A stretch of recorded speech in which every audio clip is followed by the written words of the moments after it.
दोस्तों, पश्चिमी दिल्ली के अंदर एक इलाका आता है जिस इलाके को बोलते हैं पालम इलाका। और इसी पालम इलाके के अंतर्गत एक कॉलोनी आती है, राजनगर पाटू। ये जो राजनगर पाटू कॉलोनी है, इसी कॉलोनी के अंदर एक परिवार रहा करता है। परिवार काफ़ी ज़्यादा खुश परिवार है। परिवार के अंदर परिवार के मुखिया दिनेश हैं। दिनेश जो है वो अपने परिवार के साथ में ऊपर वाले फ्लोर पे रहते हैं। नीचे वाला जो फ्लोर है, ये दिनेश के भाई का जो बेटा जिसमें जिनका नाम कुलदीप सैनी है वो रहा करता है। दिनेश जो है वो अपने पूरे परिवार के साथ ऊपर रहा करते थे। दिनेश के परिवार में दिनेश की पत्नी, दिनेश की माँ और दिनेश का एक बेटा केशव और दिनेश की एक बेटी जिसका नाम रूशी था। ये पूरा ही परिवार हंसी खुशी अपनी ज़िंदगी बिताया करता था। धीरे धीरे दोस्तों वक्त गुजरता है और इस परिवार का जो इकलौता बेटा था केशव, वो केशव कहीं ना कहीं गलत संगतों में पड़ने लगा था। लेकिन परिवार केशव को बहुत अच्छे तरीके से परवरिश देने की कोशिश कर रहा था। लेकिन केशव की दोस्ती कुछ ऐसे लड़कों से हो गई थी जिनके साथ वो जाता, कभी सिगरेट फूंकता, कभी कुछ करता तो कभी कुछ करता। और इसकी वजह से जो परिवार था, उस परिवार के अंदर जब इस बारे में, दिनेश की इन हरकतों के बारे में उनको पता चलता है तो उन्हें इस बात का बहुत ज़्यादा अफसोस होता है। क्योंकि दोस्तों अभी तक इस परिवार को यही लग रहा था कि उनका जो बेटा है सिर्फ और सिर्फ स्कूल जाता है, वहाँ पर अच्छे से पढ़ाई करता है, वापस आ जाता है। लेकिन इस परिवार को अब जाकर यह पता चला था कि उसका बेटा दोस्तों के साथ में गुटखे खाता है, सिगरेट फूंकता है, कुछ इस तरीके के काम वो कर रहा है जिसकी वजह से परिवार को बहुत ज़्यादा शर्मिंदगी महसूस होती है।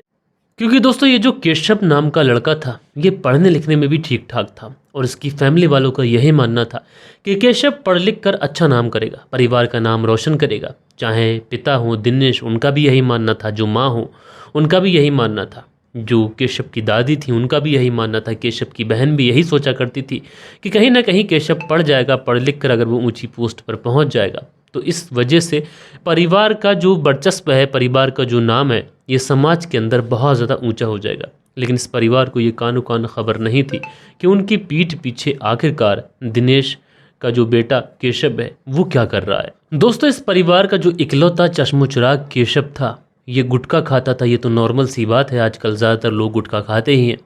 लेकिन साथ के साथ ये सिगरेट भी पिया करता था। लेकिन इस परिवार के लिए ये बात भी नॉर्मल बात थी। लेकिन कहीं ना कहीं जो केशव था, इसकी इतनी ज़्यादा बुरी आदत पड़ चुकी थी कि ये अब शराब भी पीने लगा था। शराब के साथ साथ ये गांजा भी फूंकने लगा था और इसकी नशे की आदत कुछ इस कदर बढ़ चुकी थी कि ये अब नशा कर कर अपने घर पे भी आने लगा था।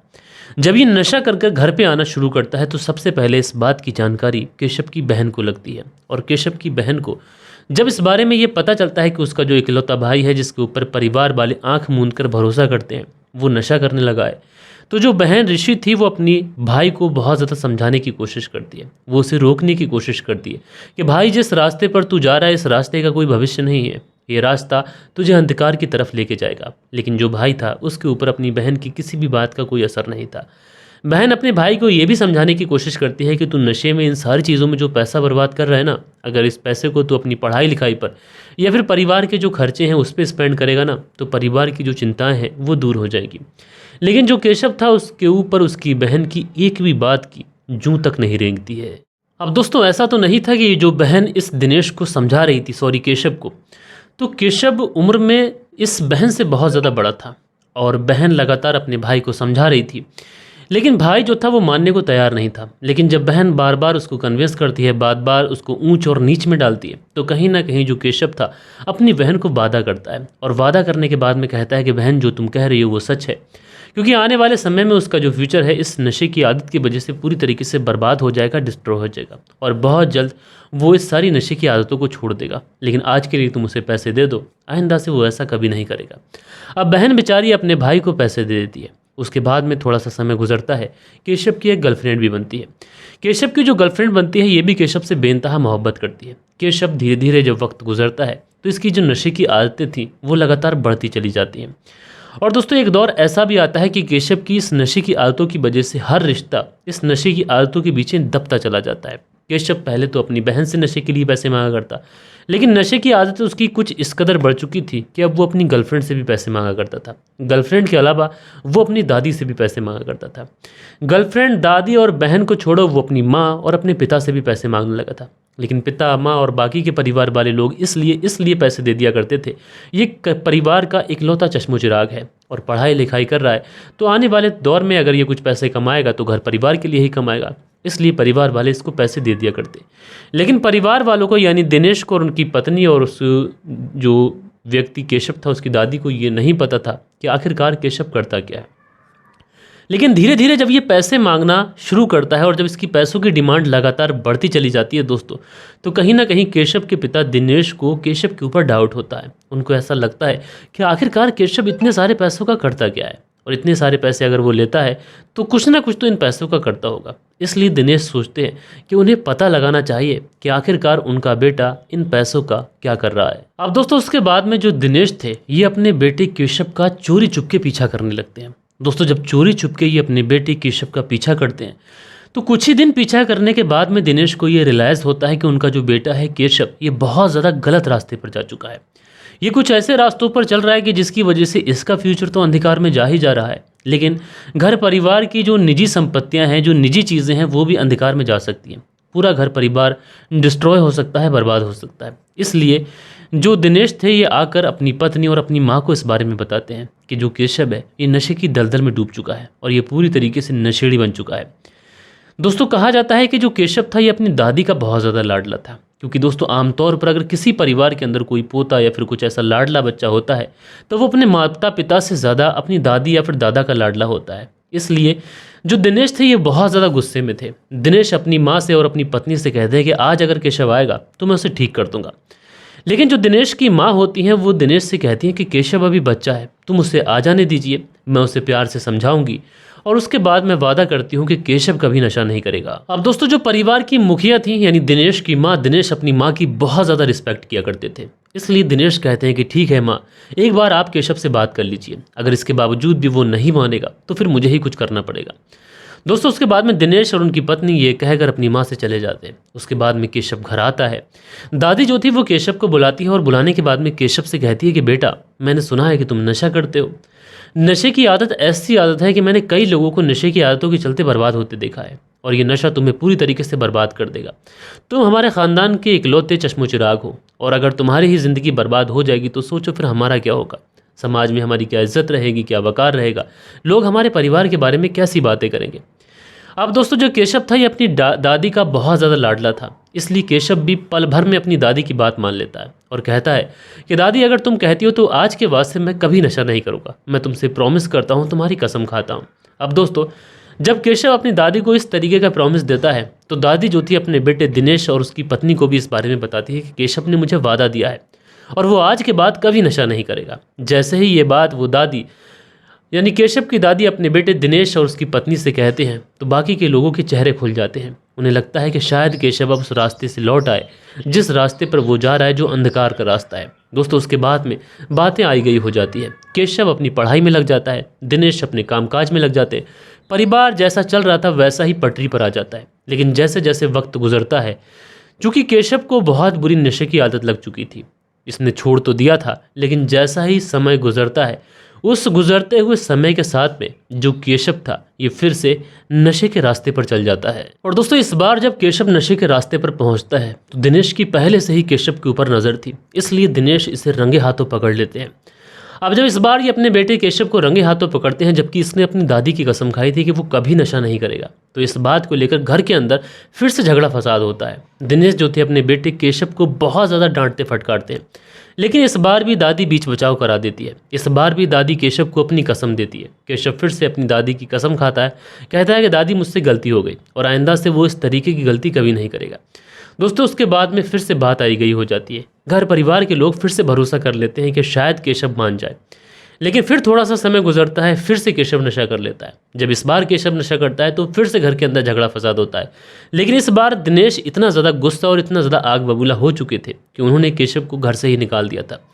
और दिनेश ने केशव को घर से इसलिए निकाला था कि जाओ तुम घर से कहीं बाहर चले जाओ और काम काज कर लो, अपनी नौकरी कर लो, क्योंकि दिनेश का ये मानना था कि अगर केशव जाएगा, नौकरी उकरी करेगा, 10-20 हज़ार रुपये कमाएगा, तो कम से कम नशा करने के लिए जब वो जाएगा तो उसे अपनी मेहनत की कमाई खर्च करते हुए थोड़ा एहसास होगा और शायद इसे पैसे की अहमियत पता चल जाए और उसके बाद में ये नशा करना छोड़ दे। दोस्तों उसके बाद में जो केशव था आखिरकार गुस्से में अपने घर से चला जाता है। ये पहले चंडीगढ़ पहुंचता है, वहां पर कुछ दिन नौकरी करता है, फिर उसके बाद में पंजाब पहुंचता है, वहां पर कुछ दिन नौकरी करता है।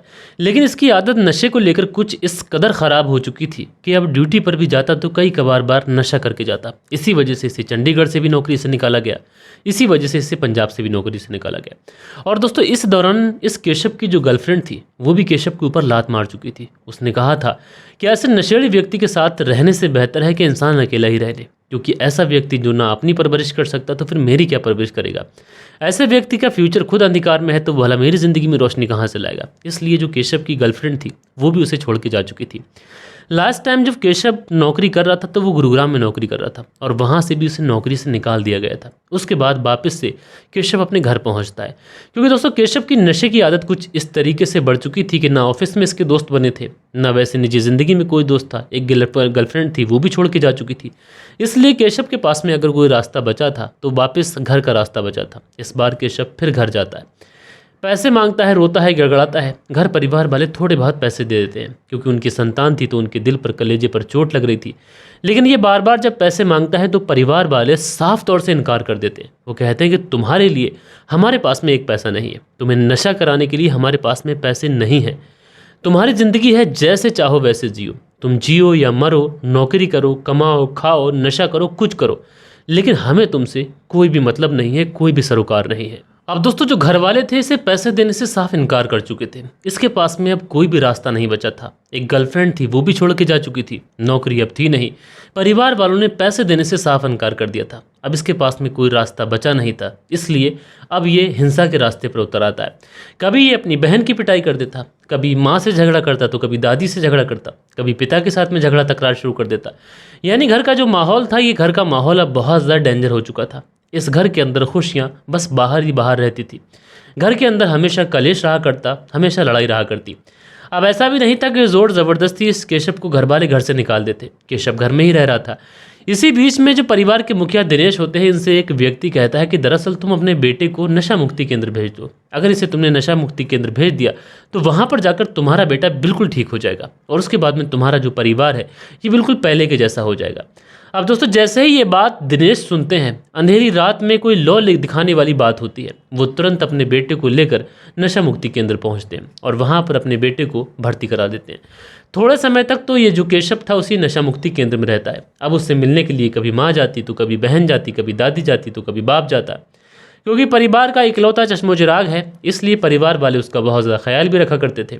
अब दोस्तों जब इससे लगातार मुलाकात होती तो जब माँ इसे देखने के लिए पहुंचती है तो केशव अपनी माँ के सामने रोने लगता है। कहता है कि माँ, आज के बाद मैं कभी नशा नहीं करूँगा और नशे की आदत मेरी पूरी तरीके से छूट चुकी है। बस मैं घर पे रहना चाहता हूँ, घर का खाना खाना चाहता हूँ, आपके साथ रहना चाहता हूँ, आप लोगों को बहुत ज़्यादा मिस करता हूँ। अब जैसे ही माँ के सामने केशव इस तरीके की बात कहता है, माँ बेचारी टूट जाती है। उसके बाद में माँ आकर अपने पति दिनेश से बात करती है, दिनेश को मनाती है और जो दादी थी वो तो पहले से ही राज़ी थी, बहन को भी मनाया जाता है और उसके बाद में केशव को घर लेके आया जाता है। दोस्तों केशव घर आ चुका था, 2-1 दिन सही से रहता है, परिवार में ऐसा लगता है कि खुशियाँ लौट रही हैं। लेकिन दोस्तों जैसे ही 2-3 दिन का समय गुजरता है तो इस बात का फैसला हो जाता है कि केशव को अपने परिवार वालों की याद नहीं आ रही थी, बल्कि उसे लौट कर नशा करना था। और वो इस बार फिर से अपने घर वालों से पैसा मांगना शुरू करता है, लेकिन घर वाले इस बार फिर से इनकार कर देते हैं। लेकिन इस बार जो केशव था वो सोचता है कि ये घर वाले उसे जीते जी नशा नहीं करने देंगे, इसलिए बेहतर यही होगा कि इन सारे लोगों को रास्ते से हटा दिया जाए। उसके बाद में ये मार्केट जाता है एंड वहाँ से एक चाकू खरीद के लेके आता है। चाकू खरीद के लाने के बाद में ये सबसे पहले चाकू छुपाकर अपनी दादी के पास पहुंचता है और दादी से कहता है कि मुझे पैसे चाहिए। दादी कहती है कि देखो बेटा, मैं तुम्हें पैसे दे तो दूं, लेकिन उन पैसों से तुम शराब पी लोगे, नशा कर लोगे, और मैं नहीं चाहती कि मैं अपने जीते जी तुम्हारी ज़िंदगी को बर्बाद होते देखूं। उसी के बीच में जो केशव था चाकू निकालता है और अपनी दादी के ऊपर हमला कर देता है। 75 साल की वो महिला मौके पर ही दम तोड़ देती है। अब जैसे ही घर के अंदर चीख पुकार होती है तो जो दिनेश और उनकी पत्नी होते हैं वो भी भागते हैं। केशव उनके ऊपर भी सीधा पड़ जाता है, उनके ऊपर भी चाकुओं से 1-2 वार करता है। वो लोग वॉशरूम की तरफ भागते हैं और वॉशरूम के अंदर खुद को बंद कर लेते हैं। इधर जो केशव की बहन रुषि थी वो जब इस तरीके का मंजर देखती है तो वो चीखने लगती है। लेकिन इस समय वो जो केशव था वो घर के अंदर लूटपाट कर रहा था। रुषि जो है भागती है खिड़की की तरफ और खिड़की की तरफ भागकर जो उसका चचेरा भाई नीचे रहा करता था कुलदीप सैनी, वो उसको कहती है कि भैया हमें बचा लो। घर के अंदर जो हमारा भाई है केशव, वो उसके सिर पे खून सवार है और वो सबकी हत्या कर देगा।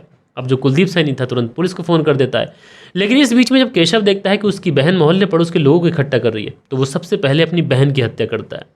बहन की हत्या करने के बाद में उसे माता पिता की तिजोरी की चाबी चाहिए थी, इसलिए वो उस वॉशरूम के दरवाजे को तोड़ता है, पहले माँ की हत्या करता है और उसके बाद में अपने पिता की हत्या करता है। यानी इस घर के अंदर ये टोटल 4 लोगों की हत्या कर चुका था। उसके बाद में जो कुलदीप सैनी थे उन्होंने पुलिस को फ़ोन कर दिया था, पुलिस भी मौके पे पहुंच जाती है और उस समय ये खिड़की से निकलकर भाग ही रहा होता है कि कुलदीप सैनी इसकी टांग पकड़ लेता है और उस बीच में पुलिस आ जाती है और उसके बाद में इस व्यक्ति को गिरफ्तार कर लिया जाता है। लेकिन जाते जाते केशव कुलदीप सैनी अपने चचेरे भाई से कह के जाता है कि मैं जा तो रहा हूँ, लेकिन अगला नंबर तुम्हारा है, याद रखिएगा।